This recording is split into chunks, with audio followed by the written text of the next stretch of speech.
Welcome to Bore Me to Bed. This is a place for slowing down, for letting the day fade out, one quiet word at a time. Nothing urgent, nothing important, just slow, steady thoughts to help you unwind. Tonight, we'll gently drift through something small and familiar. Barcodes. You've seen them everywhere, but probably never thought much about them. You don't need to focus, you don't even need to stay awake. Just get comfortable and let the stillness settle in. Late at night, a grocery store rests in silence. The aisles are empty, the hum of refrigerators a soft, constant backdrop. Only a few dim lights remain on, casting a gentle glow over rows of products. The checkout counters stand idle, their screens dark, and the air is cool and still. It's a moment of calm in a place that bustles with activity during the day. On every shelf, countless items sit quietly, each bearing a small striped barcode label. Those barcodes are everywhere, hiding in plain sight, black lines on white, barely noticed amid the colourful packaging around them. In the stillness, they do nothing on their own, just passive patterns waiting patiently. One might imagine a faint gleam on their glossy surface as the light catches them, but otherwise they are inert, like tiny silent sentinels on each product. Yet these simple markings hold the keys to an invisible language that keeps our modern world running smoothly. Every day we encounter barcodes without a thought. A box of cereal at breakfast, a book from the library, a medicine bottle, all marked with those unassuming bars or sometimes little checkerboard squares. Perhaps you receive a parcel in the mail. On the shipping label there's a barcode that was scanned at every step of its journey to you, but you might tear open the box without ever noticing that code. At the checkout counter in a shop, we hear a gentle beep as each item's code is scanned, a routine so mundane it barely registers in our minds. The cashier simply passes a package over a beam of light. The computer instantly knows what it is, and life moves on. In a library, the librarian might quietly beep the code on a book to check it out to you, as unremarkable as turning a page. We seldom pause to consider those printed stripes or dotted patterns at any of these moments. They're simply there, quietly doing their job with each scan, each beep a tiny acknowledgement of data captured and a task completed. Even our personal gadgets make use of barcodes now. For instance, using a smartphone app to scan the code on a food item to instantly retrieve its nutritional information, or scanning a product's barcode in a shop to compare prices or read reviews online. These small conveniences have become routine for many people, all building on the same humble barcode system at work. It's easy to take all this for granted now, but there was a time when none of these items carried a barcode at all. Decades ago, stores had to mark prices by hand with stickers or ink, and clerks tallied sales on cash registers by keying in the cost of each item. Keeping track of stock meant walking the aisles with a clipboard, counting boxes and cans one by one. It was slow, and mistakes were common. Inventing a better way became a quiet quest in the background of the bustling post-war world. In the late 1940s, a supermarket manager frustrated by long checkout lines and time-consuming inventory counts pleaded with a local university to find some solution. The idea was ambitious, to somehow automate the process of ringing up items. A dean at Drexel Institute of Technology in Philadelphia initially shrugged off the notion as far-fetched, but a young graduate student, Bernard Silver, overheard that plea and couldn't let it go. He mentioned it to a friend, a bright engineer named Norman Joseph Woodland, who had recently graduated from Drexel. Woodland was intrigued and took the problem to heart. Here was a challenge that sparked his imagination. He decided to take it on, to see if there might be a way to speed up the flow of goods through a store without all the manual work. On a quiet Florida beach, as the waves made their rhythmic hush on the shore, Woodland sat pondering the puzzle that had taken hold of his mind. The warm sand covered his feet, and he stared out at the Atlantic, deep in thought. He had learned Morse code as a Boy Scout, the series of dots and dashes used to send messages over telegraph wires. That day, in the salty breeze and sunshine, the memory of Morse code drifted into his mind.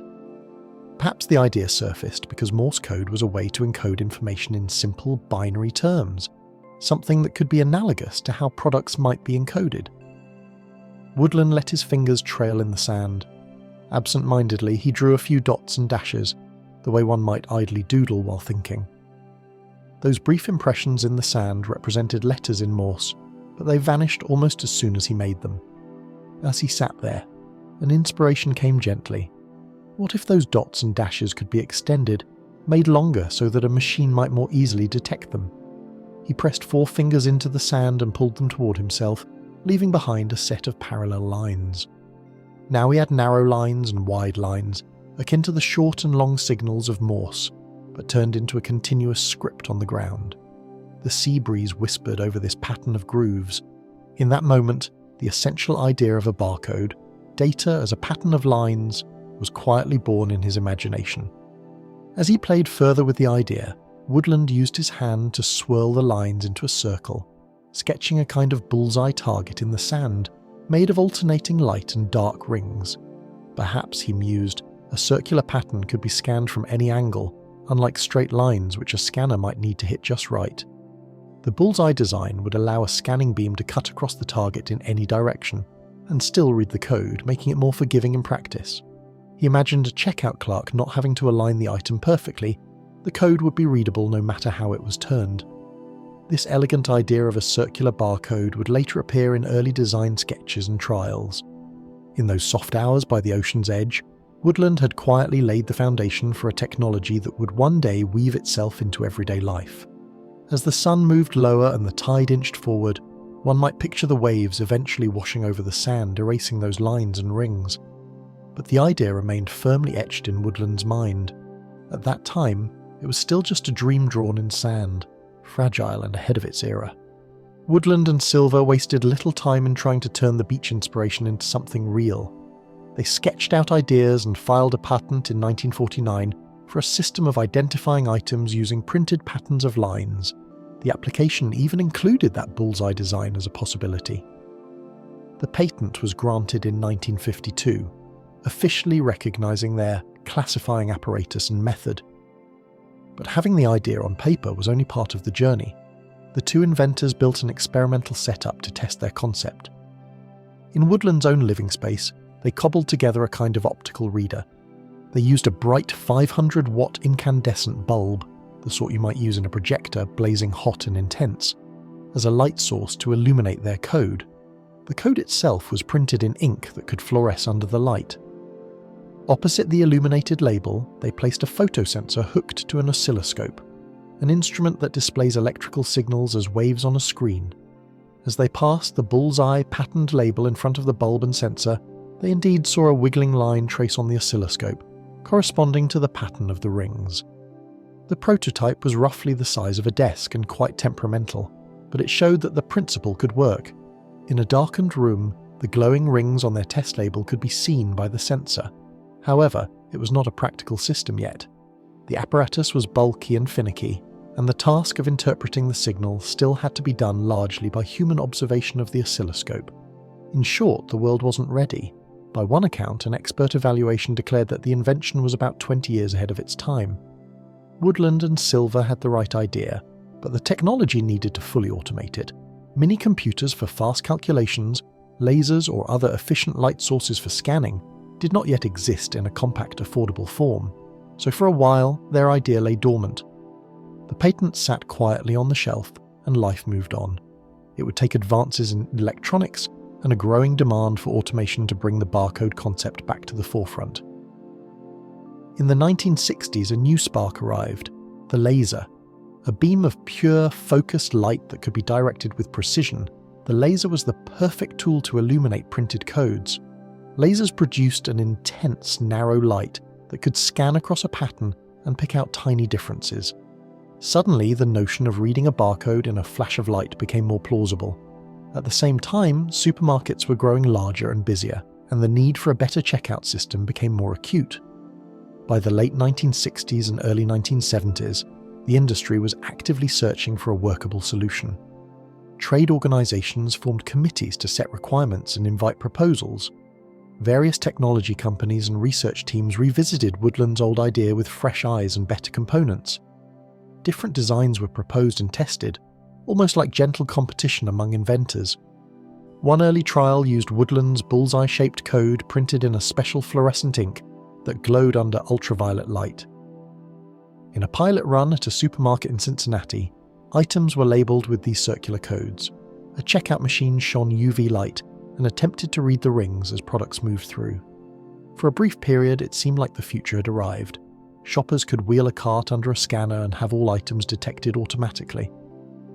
But printing those bullseye codes consistently and clearly on every package proved difficult. The concentric rings had to be perfect. Any smudge or slight ink spread could throw off the reading. Alignment was tricky too. Even though the bullseye was theoretically omnidirectional, the scanner technology of the time still had trouble with imperfect prints. The trial revealed too many practical problems. In the end, the bullseye concept was set aside.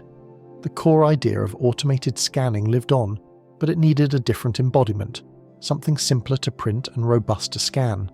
The stage was set for a more streamlined design to emerge. Finally, the industry converged on a simpler rectangular pattern, the linear barcode that we recognize today. A blue ribbon committee of grocery industry experts met and debated various proposals before choosing this design. In April 1973, the Universal Product Code, or UPC, was officially selected as the standard for retail. The symbol was a set of striped bars arranged neatly in a short rectangle, compact enough to fit on packaging, yet reliable to scan under a laser. It encoded 12 digits in those stripes. Engineers had refined it carefully. They determined the optimal widths of bars, added the guard bars and check digit, and made sure it could be printed by typical printing presses without too much distortion. With the standard defined, all that remained was to implement it. Just a year later, in June 1974, the first live trial of the UPC took place.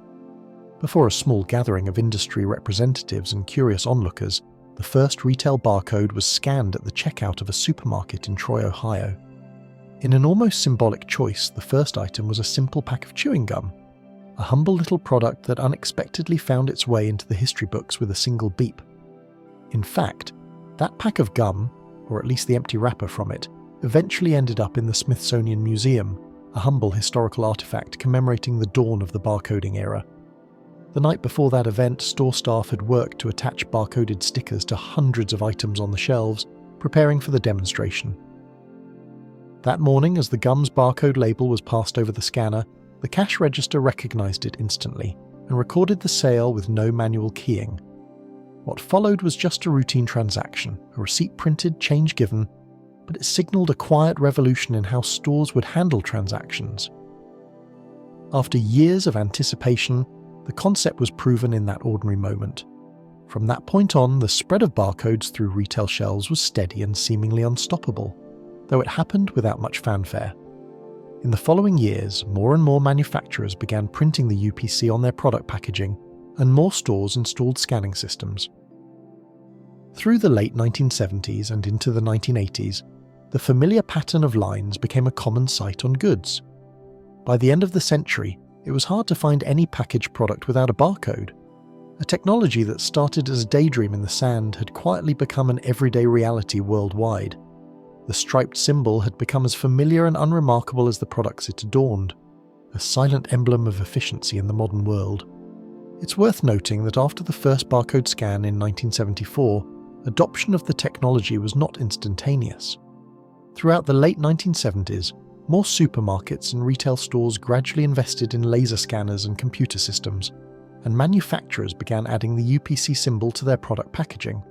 Early on, some smaller companies were hesitant or slow to add barcodes, so in those years, you might find store employees using their own stickers or manually keying prices for items without codes. But the benefits quickly became clear, and by the 1980s the momentum was undeniable. The cost of scanning equipment came down and the standards for printing codes were refined. Barcodes began to appear on virtually every kind of consumer product, not just groceries, but hardware, toys, cosmetics, and beyond.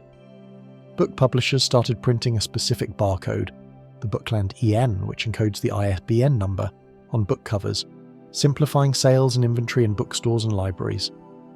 The technology also spread beyond retail.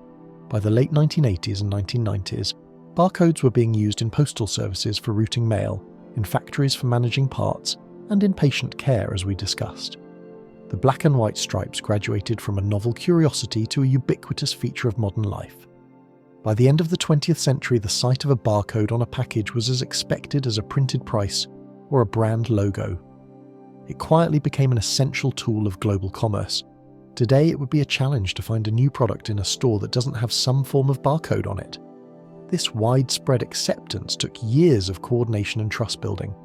Companies had to trust that investing in the system would pay off, but ultimately the simplicity and utility won everyone over. Now barcodes are simply part of the landscape. Their initial novelty long faded into normalcy, which is itself a testament to how effectively they work. What exactly is a barcode? At a glance, it appears to be just a series of vertical black bars on a pale background, usually white. It might look like some abstract design or a tiny picket fence drawn on the label.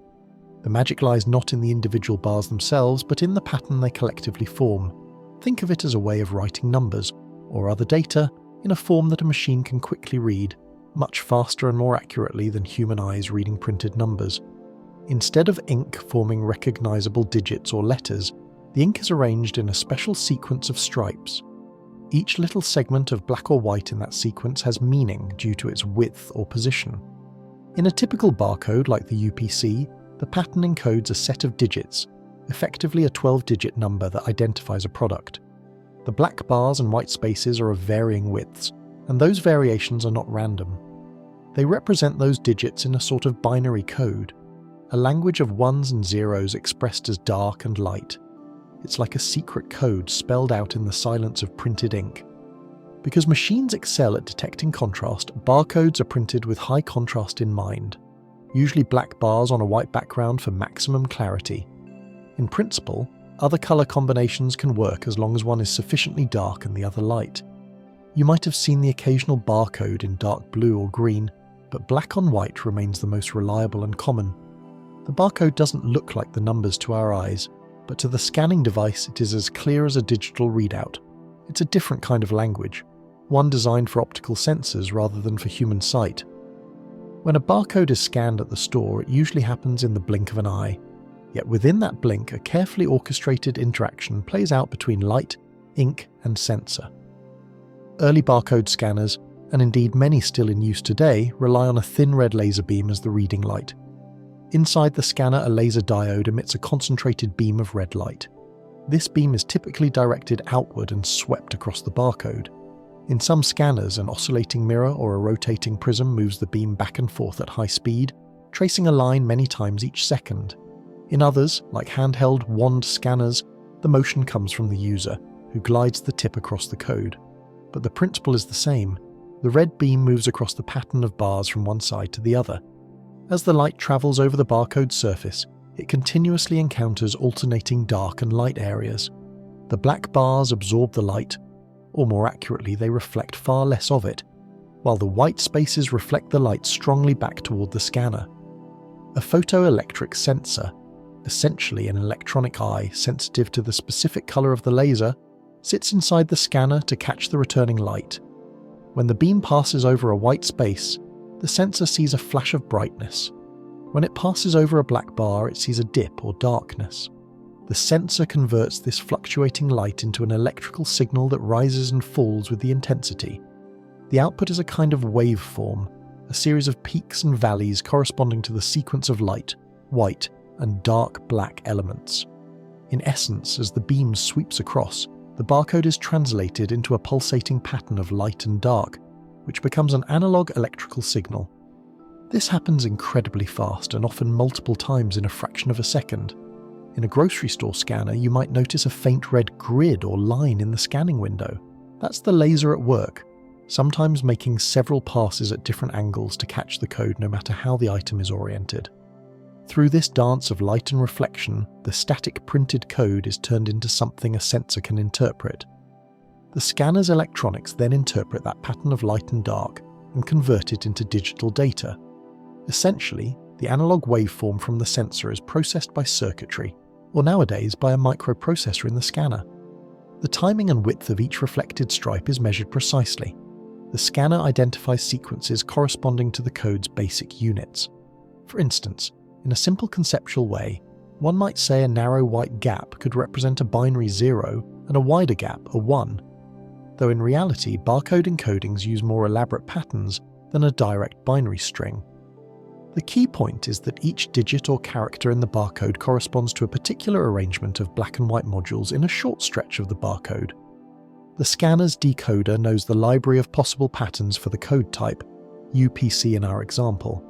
As it reads the series of bars and spaces, it matches the observed pattern of wide and narrow elements to the expected patterns for digits.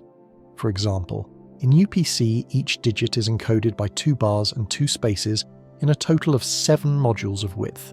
So if the scanner sees, by measuring time, a sequence of narrow, wide, just as an illustrative example, it might translate that to a specific number. It essentially looks up the pattern in a reference table built into its memory. One by one, in the fraction of a second as the scan occurs, the device reconstructs the complete numeric code that was printed on the item. Once decoded, the scanner typically transmits that code to the connected computer or cash register system. Often, the scanner acts like a keyboard that automatically types the number really fast into the system's input field. The store's computer then looks up that code in its database to find the product's name and price. All of this happens almost instantaneously and is invisible to both shopper and cashier, producing just that simple beep to indicate success.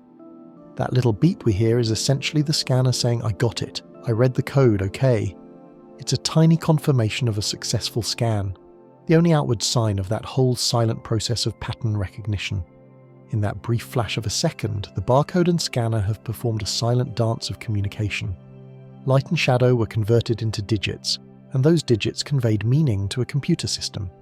It's worth noting that not all barcode scanning relies on a sweeping laser beam these days. Many modern scanners use digital imaging technology.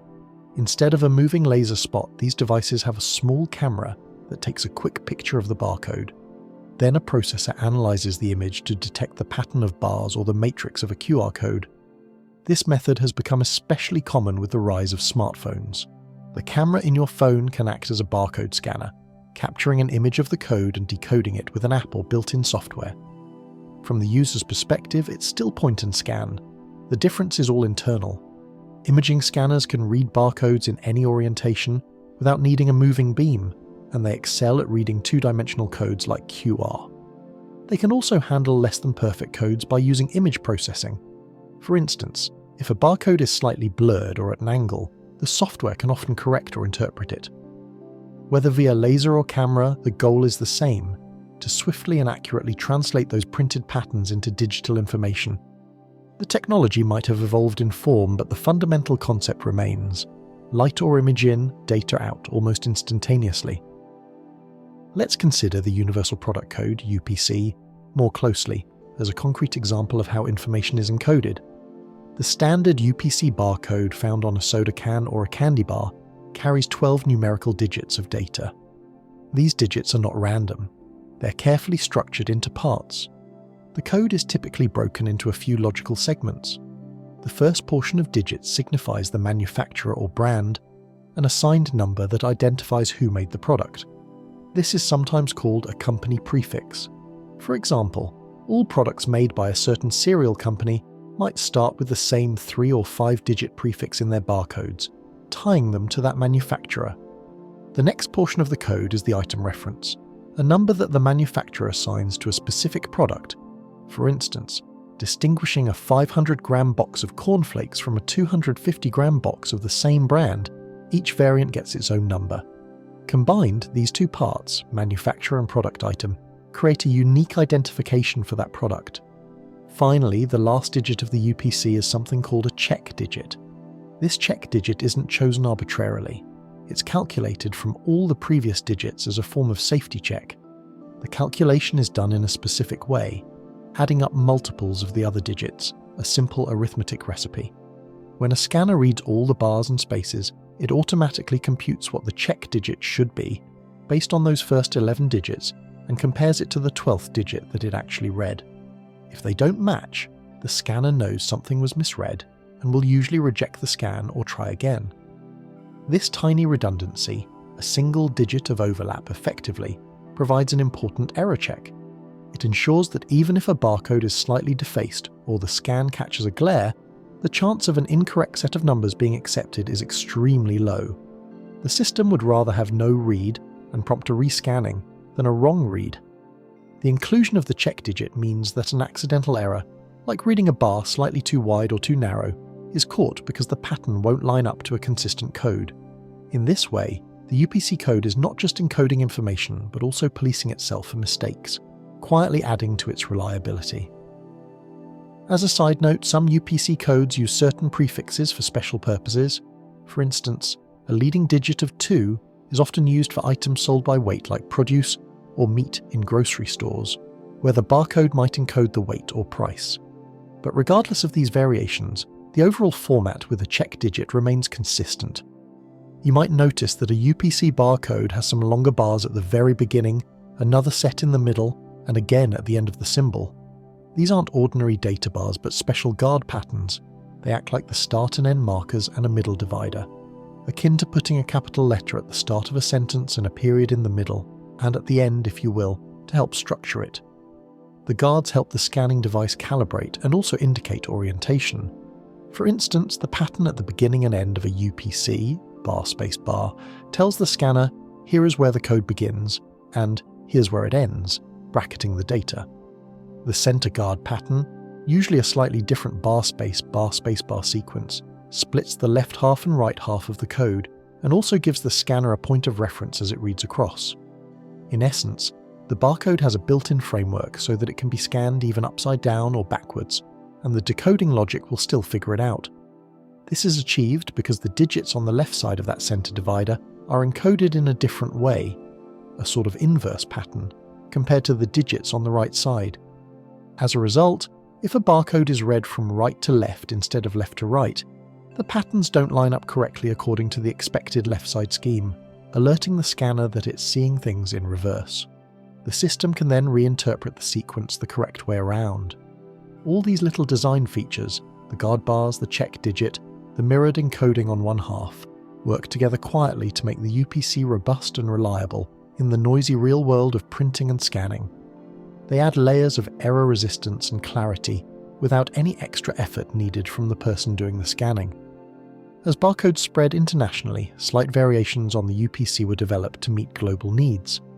In Europe and many other regions, a system called EAN, which originally stood for European Article Number, was adopted. The most common version, EAN 13, encodes 13 digits instead of 12. In practice, it works almost exactly like the UPC. In fact, one can think of the UPC as a special case of EAN 13. A UPC's 12 digits can be seen as an EAN with a leading 0. The extra digit in EAN 13 expanded the numbering capacity and allowed the inclusion of a country or region code in the number scheme. Typically, the first 2 or 3 digits of an EAN 13 number indicate the numbering authority that issued the code. For example, numbers starting with 50 might be issued in Britain, 45 or 49 in Japan, and so on. This doesn't necessarily mean the product was made in that country, just that the manufacturer obtained their number block there. But aside from that prefix detail, an EAN barcode is the same concept. A structured pattern of bars and spaces encoding a string of digits, complete with a check digit at the end for error detection. Because UPC and EAN were designed to be compatible, a scanner doesn't really need to know the difference. It reads either as a series of digits and checks the validity. Thanks to such standardization, a single barcode number is unique worldwide. A chocolate bar produced in Australia can be scanned in Canada or Japan, and the code will identify that exact product, pulling up the correct name and price in the local database. This international language of stripes ensures that no matter where you go, the lines on products speak the same silent language to the machines that read them. It created a truly global commerce convenience. An item's identity could travel with it anywhere on the planet, encoded in those few millimeters of ink.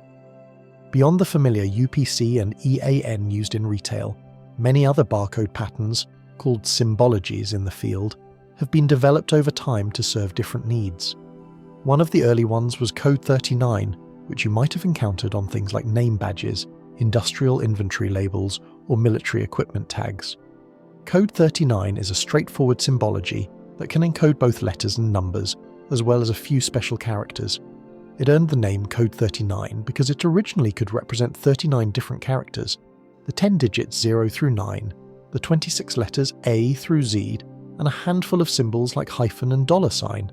Later versions include a few more for a total of 43. It uses a pattern of 9 total bars and spaces for each character, out of which 3 are wide and the remaining 6 are narrow, a scheme often referred to as 3 of 9 code. In a printed label, each character's pattern has a distinct arrangement of these wide and narrow elements, making it relatively easy for a scanner to distinguish characters even if the printing is a bit rough. Code 39 typically encodes data in a larger space compared to UPC, because each character takes more room, but it has the benefit of encoding full words or mixed text, not just numbers. It was valued in early applications for its simplicity.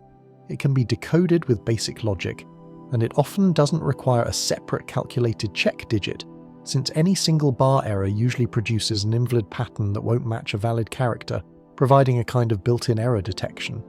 If you ever noticed an older library card or a factory equipment label with a barcode that included letters and perhaps asterisks at the start and end, Code 39 uses an asterisk as a start-stop marker. It might have been Code 39 quietly doing its job in the background. Another common symbology is Code 128, which, as its name implies, can encode the full range of 128 ASCII characters, essentially all the standard keyboard symbols and more. It's a high-density code, meaning it's more compact and can carry more data in a given length than something like Code 39. Code 128 is often used for logistics and tracking, for example, on shipping labels for packages, on pallets in a warehouse, or on identification badges and equipment. If you've ever looked at a mailing label with a long barcode above or below the address, or the tag on a piece of luggage, you are likely looking at Code 128, or a similar high-density code. Code 128 uses patterns of varying width bars and spaces like other linear codes, but it employs a clever scheme of switching between different code sets, labelled A, B and C, to optimize the encoding for different types of data. One code set encodes uppercase letters and special characters, another handles lowercase and additional symbols, and another, code set C, is used for pure numbers, packing 2 digits into the space of one character. The barcode can shift between these sets in midstream if needed, which might sound complex, but the result is very efficient. For instance, if a serial number is 123456AB, the code could use numeric compression for 123456 and then shift to a letter mode for AB, squeezing the whole thing into a smaller pattern. These details, while important for the design, are invisible to the eye. To us it's still just a band of stripes. But those stripes hide a lot of information in a tight space. Code 128 also includes its own mandatory check character, a sort of checksum to ensure the data read is correct and has distinct start and stop patterns to tell the scanner where the code begins and ends. From the perspective of someone glancing at a shipping label, none of this is obvious. They just see a rectangle of black bars with perhaps a printed tracking number below it as a human-readable reference. But encoded in those fine stripes might be an entire tracking ID or product serial number, quietly travelling with the package or item across countries and through various systems. It's a silent courier of information, doing its job without drawing attention. Over time, dozens of barcode symbologies have emerged, each a variation on that theme of encoding data into printed stripes. There are ones designed for specific industries, others for special applications, but fundamentally they all share the same idea. Some symbologies use only numbers, some include letters, and some even incorporate punctuation or other symbols. Each has its own logic and pattern rules. For instance, a code called interleave 2 of 5 represents digits in pairs. This symbology encodes 2 digits at a time by interleaving their bar and space patterns, which made it useful for compactly labeling things like shipping cartons or warehouse bins. Another early code, codebar, was used in libraries and blood banks. It's an older pattern that encodes numbers and a few letters, easy to print even on typewriters and dot matrix printers back in the day. Even postal systems devised their own barcodes for mail sorting. The US Postal Service's PostNet code, for example, uses sequences of long and short bars, almost looking like a line of little fences, to encode zip codes for automatic mail routing. Whether simple or complex, all these codes share the same basic principle: a printed pattern that an optical scanner can quickly turn into digital data. They might differ in how dense the information is, some pack data tightly, others spread it out, or how they handle errors or start-stop markers, but to the casual observer they all look like a quiet parade of black bars marching across a label, whispering information to any machine capable of listening. It's a universal design vocabulary, stripes of meaning across different contexts.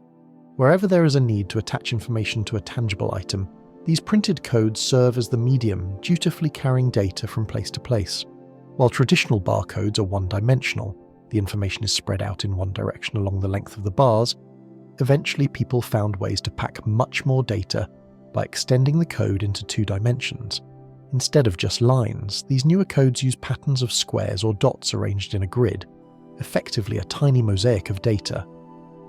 The most famous example is the QR code, those square symbols that have become familiar sights on everything from advertisements to restaurant menus to product packaging. A QR code looks at first glance like a random maze of black and white modules, the small square cells, but it's meticulously engineered. In 3 of its corners, it has larger solid square markers which serve as anchors or finder patterns, telling the scanner, "This is a QR code and here are my orientation points." These help any scanning device or smartphone camera to locate and align the code correctly. Some versions of QR also include additional alignment marks elsewhere in the grid for larger sizes, to ensure the pattern can be properly read even if the code is big. Once the scanner has identified those reference squares, it can interpret the whole grid of tiny modules. Each module, each little square, is either black or white, representing a binary 1 or 0 in the underlying data. Because the code is 2-dimensional, it can encode a lot more information than a simple line barcode, often hundreds of times more. Even a small QR code can encode a few dozen characters of text, like a short web URL or a product number. A larger QR code, the kind you might see on a billboard or product pamphlet, could hold several thousand numeric digits or a few thousand letters. The theoretical maximum is over 7,000 digits, or around 4,000 alphanumeric characters in the largest standard QR code. In practice, most QR codes contain shorter data like a web address or an ID number, and rely on the internet or a database for full information. But the capacity is there, which is why QR codes were adopted for scenarios where more than a short ID was needed. They can directly embed website links, text messages, Wi-Fi network info, and more, and they're designed to be read extremely fast. A camera can capture the entire pattern almost instantaneously. The quick response in QR code's name reflects that speed. It's quite remarkable how much can be packed into that checkerboard-like square, and how effortlessly our devices can decode it. The QR code was invented in the mid-1990s in Japan, initially to help track automotive parts in factories. The engineers at a company called Denso Wave came up with it as a way to encode more data and scan it at high speed, to keep up with fast-moving assembly lines. The name QR stands for Quick Response, reflecting the goal that it could be scanned almost instantaneously. And indeed, QR codes can be read remarkably fast. With a camera, the entire pattern is captured in one snapshot, and decoding algorithms extract the information in a split second. Unlike a UPC, which usually just holds an ID number that refers to a database entry, a QR code can directly contain a wide variety of information. A whole web address, a block of text, a phone number, a Wi-Fi login, you name it. This made them very flexible. A single square code on a poster might instantly direct your phone to open a specific web page, saving you from typing a long URL. QR codes also include robust error correction. This means that even if a QR code is partially damaged or obscured, say a corner is torn off or there's a blotch of dirt on it, the data can still be recovered from the remaining parts. The code has built-in redundancy, using clever mathematics, Reed Solomon error correction behind the scenes, to fill in missing pieces. In practical terms, you might have seen artistic QR codes with a company logo overlaid in the center, or codes printed on surfaces that aren't perfectly flat or clean, yet they still scan correctly. That's the error correction quietly at work, allowing the code to tolerate some imperfection. Over time, QR codes moved from factory floors into everyday life. As smartphones with cameras became ubiquitous, so did QR codes as a convenient bridge between the physical and digital worlds. Now we see them on postal mail tracking labels, on event tickets and airline boarding passes, on marketing brochures encouraging you to scan for more info, and even stuck in shop windows or on product packages for easy access to online content or promotions. During the COVID-19 pandemic, many restaurants replaced physical menus with QR codes at tables, a touchless way for patrons to view the menu on their own phone. In some regions, QR codes are used for cashless payments, A vendor displays a code and a customer scans it to transfer payment, all within seconds. It's remarkable to think that a symbol originally designed for industrial logistics now appears in day-to-day settings for such a wide range of purposes. The little square that once helped manage car parts now helps people pay for coffee or find information with a simple scan. It has truly become a common connector, a modern hyperlink in the physical world. QR codes aren't the only two-dimensional codes, of course. There are other matrix-style barcodes that quietly serve in specific niches. Data matrix is one such code, a small square or rectangular grid of tiny dots, often used on very small items and industrial parts. You might never notice them unless you look closely, but data matrix codes can be found laser-etched onto circuit boards, tiny medical device components, or printed on the bottom of pharmaceutical vials. They excel at this because even a few millimeters of space can hold a useful identifier. A data matrix code as small as a grain of rice can encode a serial number or an expiration date that a special scanner or a magnified camera system can read. They have built-in error correction similar to QR, allowing them to be reliable even when printed ultra-small or if partially scratched. There's also PDF 417, which is a different style known as a stacked linear code. It looks like several lines of barcodes stacked on top of each other, forming a taller rectangular block of code. You can find PDF 417 codes on some driver's licenses, identity cards, or certain shipping documents. They're capable of encoding a substantial amount of data, like someone's full name, address, and other info in the case of an ID card, in a space much smaller than a full page of text. Another interesting one is the Aztec code, recognizable by a bold bullseye pattern at its center. It's used for tickets like train boarding passes or airline mobile boarding passes because it can be printed or displayed without requiring a large blank margin around it. An Aztec code is designed to be read even when there's very little white space on the edges, useful on a small phone screen or a tightly formatted ticket, and it's robust to smudges and distortion. Each of these designs is a quiet variation on the same theme. Pack information densely into a graphical symbol and make it resilient and quick to scan. The choice of one versus another often comes down to how much data needs to be stored and the environment in which it will be used. But all of them share that same unspoken goal: to convey data from the physical object into a computer system accurately and almost effortlessly, eliminating the need for manual typing or the errors that come with human entry. It's all accomplished with just a simple scan. Think about the retail store again, the one that was resting quietly at night. When morning comes and the store fills with customers, those barcodes spring into action through countless small interactions. A shopper picks up a carton of milk and later places it at the checkout. The cashier, or a self-checkout machine, scans its barcode with a quick pass over the scanner. Instantly, the system recognizes this item. It might say 2 litres whole milk, brand X, and the price is fetched from the database and added to the bill. The inventory count in the computer is adjusted by 1, and if stock is low, the system might flag it for reordering later. All of that happens from one split-second scan. Multiply that by a whole shopping cart of items.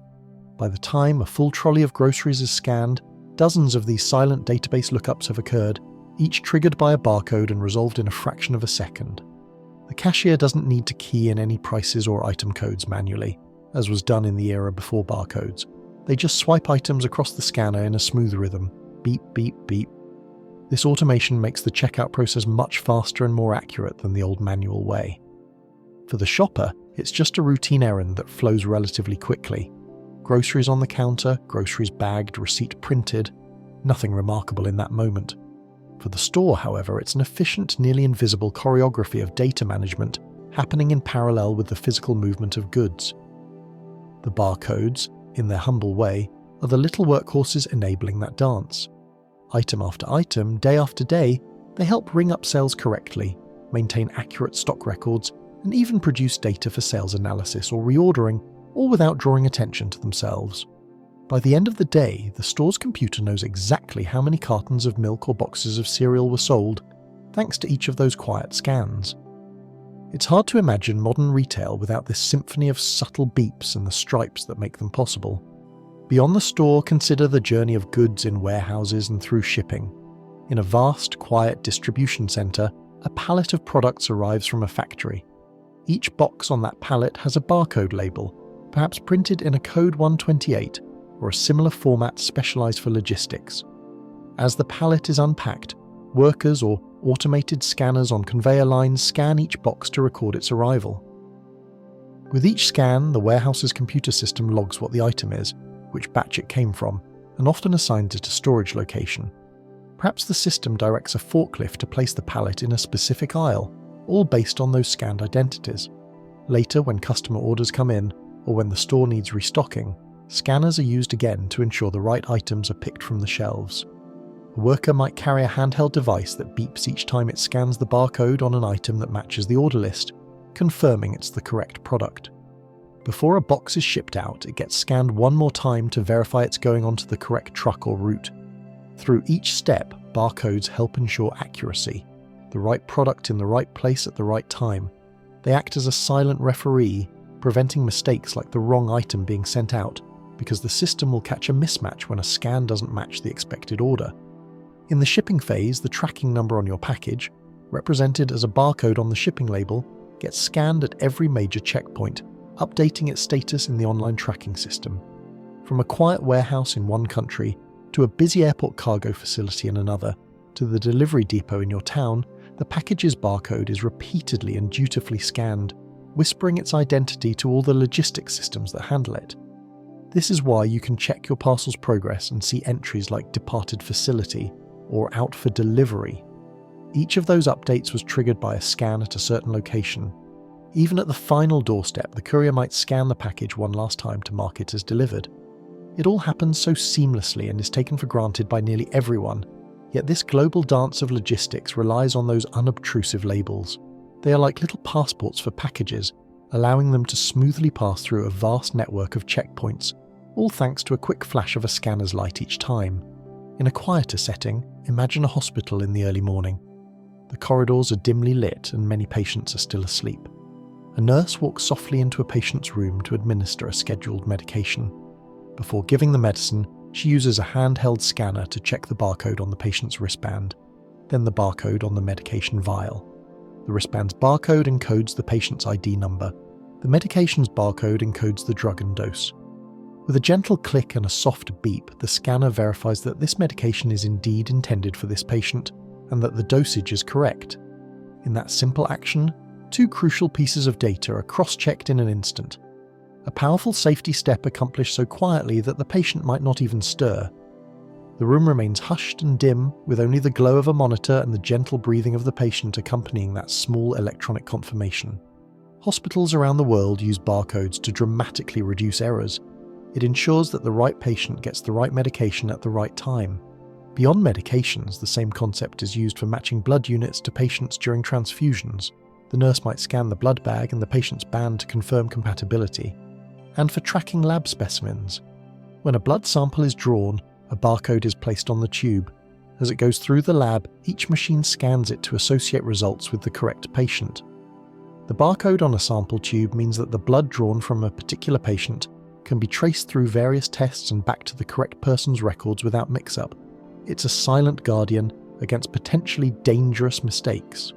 For patients and staff, it's minimally intrusive, just a quick scan, often over in a second, and usually unnoticed by anyone else in the quiet room. But that small action carries a reassuring certainty in an environment where accuracy can truly be a matter of life or death. Once again, a simple pattern of lines conveys a critical identity, helping busy humans avoid mistakes without adding any burden or fuss.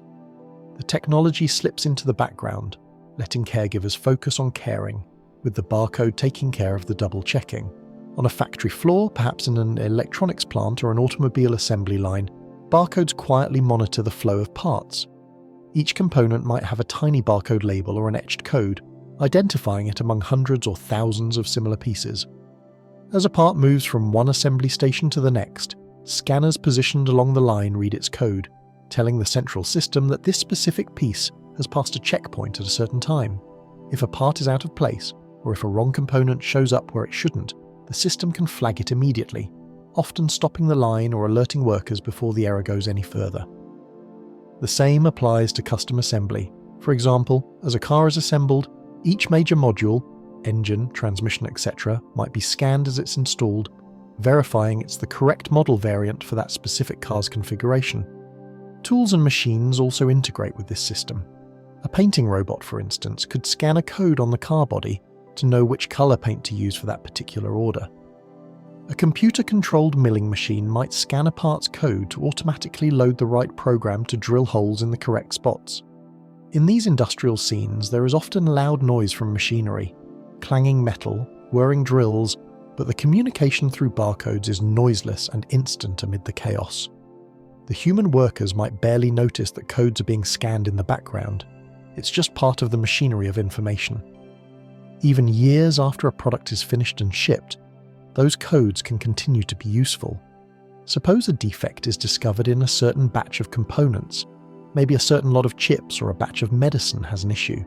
The manufacturer can trace exactly which finished products contain those components by looking back at production logs filled with barcode scans. This allows a precise and targeted recall or repair campaign rather than broad guesswork.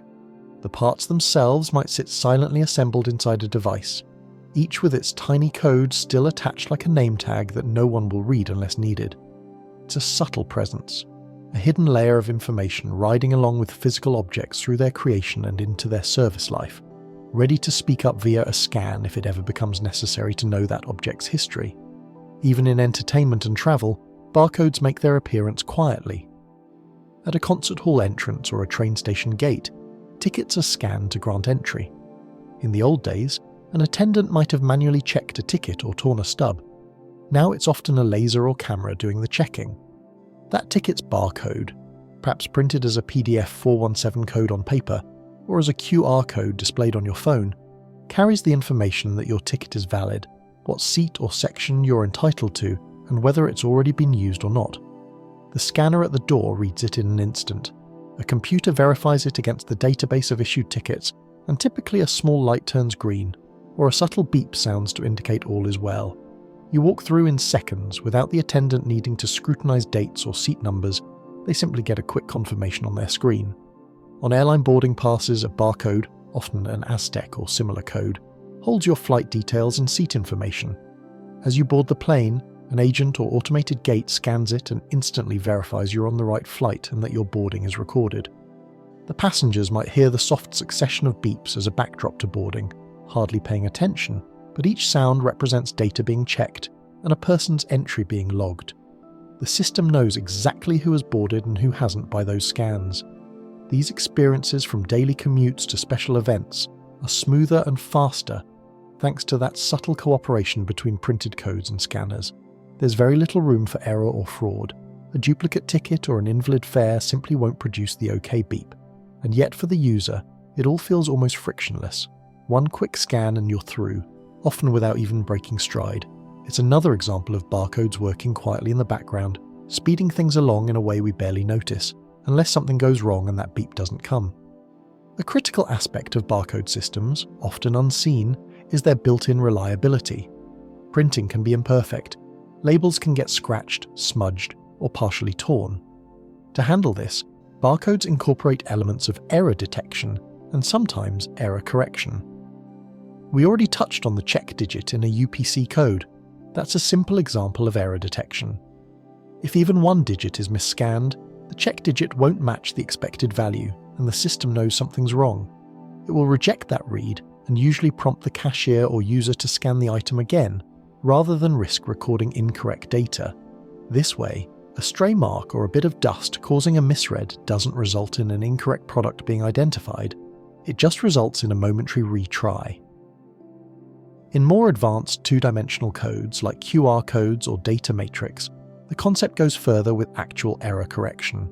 These codes use additional redundant data strategically woven into the pattern, employing clever algorithms, like the Reed-Solomon method, that can reconstruct missing information. It's as if the code is saying, if parts of me are missing or illegible, I can still rebuild the whole message from what remains. One might compare it to writing a sentence with some extra letters or words, such that even if a part of the text is smudged, the meaning can still be deduced from the rest. In practical terms, this means you can scan a QR code even if it's scuffed, or if up to about 20 to 30% of it is obscured, and you'll still get the content out of it correctly. It's quite a reassuring feature. The system doesn't crumble if conditions aren't perfect. In everyday usage, it simply means barcodes are quite robust. The milk carton's code can be a bit crumpled, the shipping label can have a crease, and the scanner will still usually glean what it needs from those resilient patterns. The technology accounts for the messiness of the real world by having these safety nets built in. There's also the notion of redundancy in a simpler sense. Often the same information is presented in multiple ways for safety. Notice how most retail barcodes have the numeric digits printed in plain text just below the bars. That's a human-readable backup. If a barcode ever refuses to scan for some reason, a cashier or operator can still read the numbers and input them manually, ensuring the sale or process can continue. Similarly, on some packaging, the barcode might appear in more than one location, or be printed multiple times around different sides. For example, a large cardboard shipping box might have identical barcode labels on the top and on the side, so that no matter how it's stacked, one of them is visible for scanning. A soda bottle or can might repeat the same UPC code in 2 spots around its circumference, so that a checkout scanner can catch it from whichever side is facing the laser. These little redundancies make the system more forgiving and user-friendly. Even the placement of a barcode and the blank space around it, called the quiet zone by engineers, is deliberate. The quiet zone is an area of empty space, typically a few millimeters of nothing printed, to the left and right of a barcode, and sometimes above and below for 2D codes. This blank margin ensures the scanner sees a clear start and stop without confusing the code with any surrounding text or graphics. If you've ever seen packaging where a barcode has a white border or asks not to place labels or artwork too close to it, that's to preserve the quiet zone. It really is, quite literally, an area of silence on the label where nothing else should be printed, giving the barcode its moment to speak to the scanner without interference. Such details go unnoticed by shoppers or end users almost all the time, but they're part of the subtle design choices that make barcodes so reliable in practice. It's all carefully thought out and standardized, yet implemented in such an unassuming way that people rarely realize the foresight involved. Underlying the entire barcode system is a layer of standardization and coordination. The usefulness of barcodes depends on everyone speaking the same coding language, so to speak. This was achieved by industry groups coming together to set common standards. For example, defining exactly how the UPC and EAN codes would work, and agreeing on how to assign manufacturer ID numbers so that each company gets a unique range of product codes. Organizations like GS1, Global Standards 1, which grew out of the original US Uniform Code Council and its European counterparts, manage these assignments and maintain the standards. If a new company in Australia wants to put barcodes on its products, it obtains a manufacturer number, also known as a company prefix, from the standards body. That number becomes the prefix of all its product codes. From then on, any product it makes with a barcode will carry that prefix and a unique item number, ensuring that no other product in the world has the same code. This prevents overlaps where 2 different items might accidentally share a barcode number, a confusion that would cause big problems at checkout or in tracking systems. Thanks to this global coordination, barcodes serve as universal identifiers.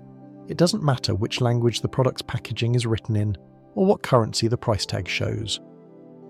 The barcode number is a constant, like an international passport number for the item.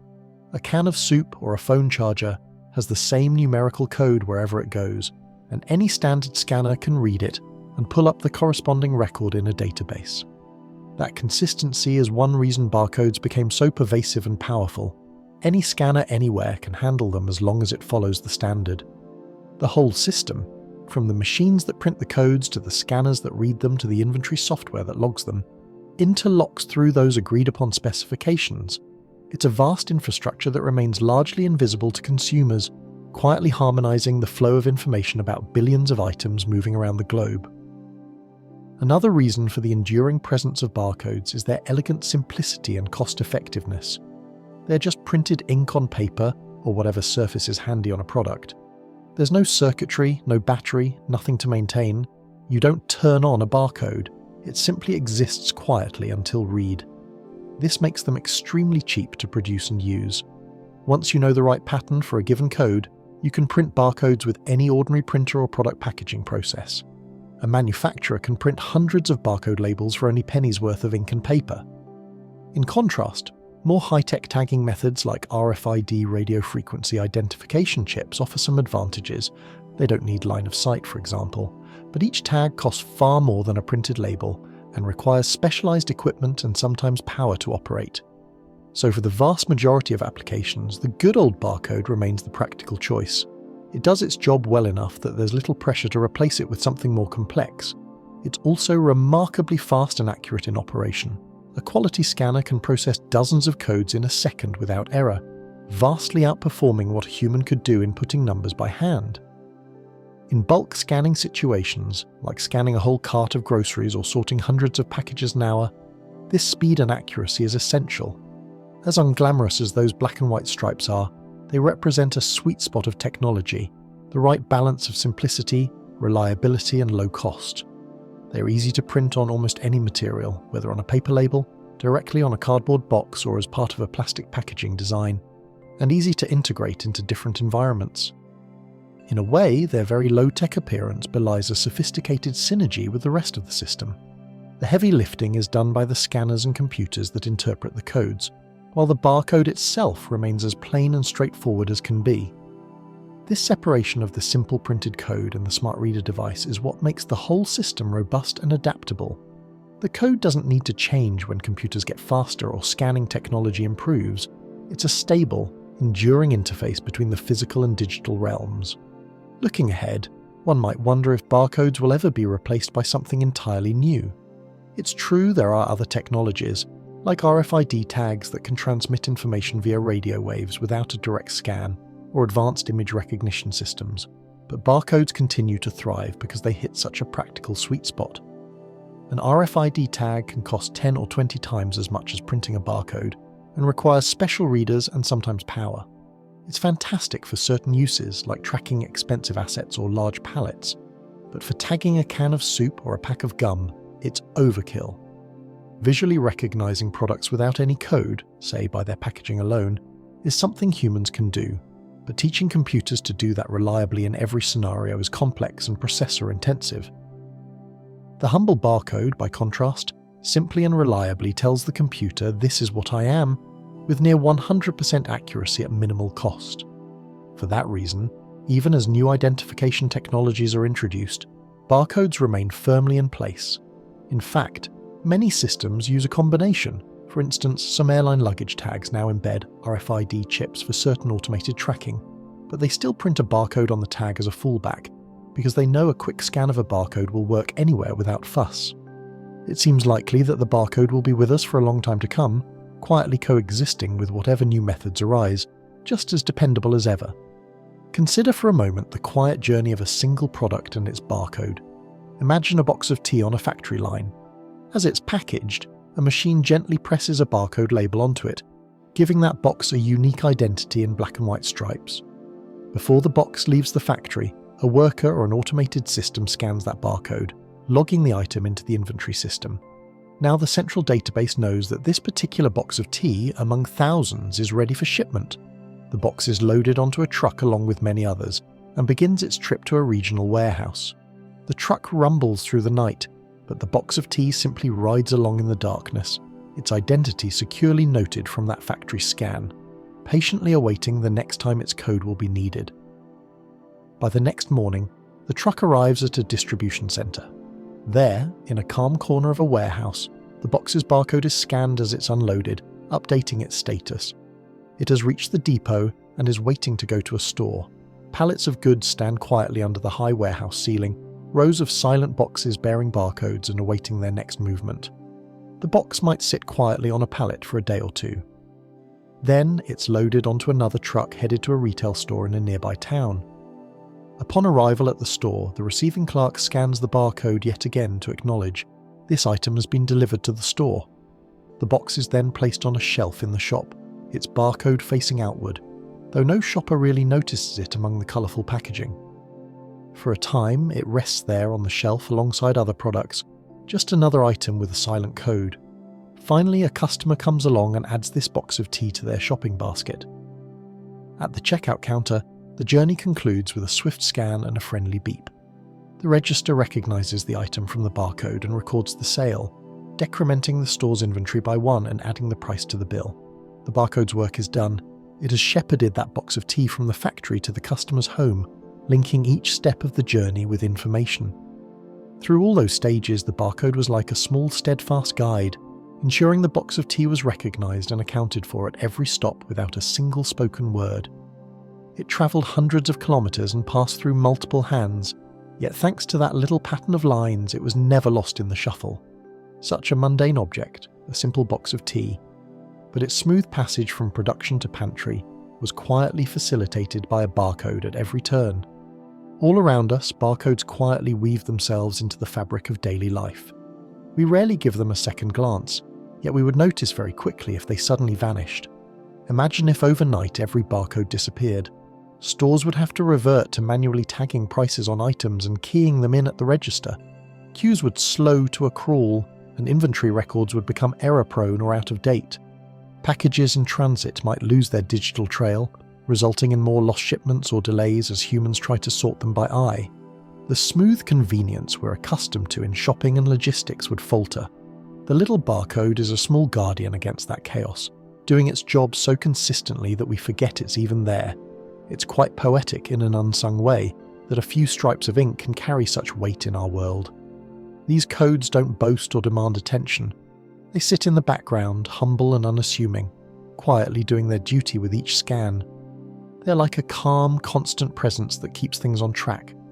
When you consider it, there's a sort of beauty in their reliability and ubiquity, a testimony to the power of a simple idea executed well. We often talk about high-tech wonders, but this low-tech pattern of bars is what enables high-tech efficiency in so many everyday processes.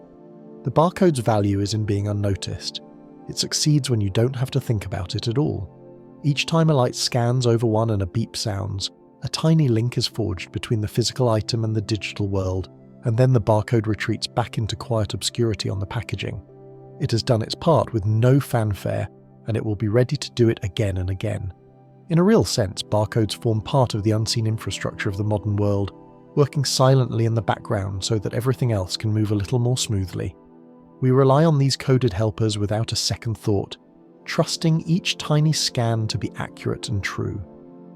There is a gentle wonder in the thought that each barcode on each product represents a connection between the physical item and the vast digital systems that keep track of things. A jar of honey on a pantry shelf contains within its barcode a link to its maker and its journey through the supply chain. A tiny beep at the register is the only acknowledgement of that connection completing, as the information passes from the jar in your hand to the store's computer. In a sense, these patterns of lines and squares constitute a hidden language, one spoken between objects and machines. It is a language without voices, spoken in flashes of light and read in silence. And in that silence, an immense amount of organisation is happening. It's a sign of how intertwined our lives are with digital systems. Even the most ordinary objects around us are quietly exchanging data with computers in the background, a subtle symbiosis that we barely notice. The world's commerce, healthcare, logistics, so much of it runs on these quiet, machine-readable whispers. Consider that at any given moment, all around the globe, barcodes are being scanned, literally billions of times each day. Each scan a tiny moment of order being added to the world, a bit of data captured to keep everything on track. If one could listen to all those scanner beeps around the globe at once, it would be like hearing a gentle chorus of efficiency, a sound of order being quietly added to the world. From a simple idea sketched one day in the beach sand to an omnipresent utility, the barcode has had an almost fatefully understated existence. Woodland and Silver, the inventors of the barcode, lived to see their brainchild become a routine part of daily life, perhaps marvelling at how their once far-fetched notion quietly became ubiquitous. As we close our eyes for the night, in countless closed shops and dark warehouses, those barcodes remain, patiently waiting. When morning comes and life resumes its bustle, they'll be there, ready to speak up in their subtle way when called upon, helping to gently keep our modern world in order, one quiet scan at a time. And that's it, a quiet look at the world of barcodes, those little lines that keep so much of life ticking along without us even noticing. Thanks for spending this time here with me. If you're still awake, I hope you're feeling a little slower, a little softer, a little more at ease, and if you've already drifted off, that's even better. Good night.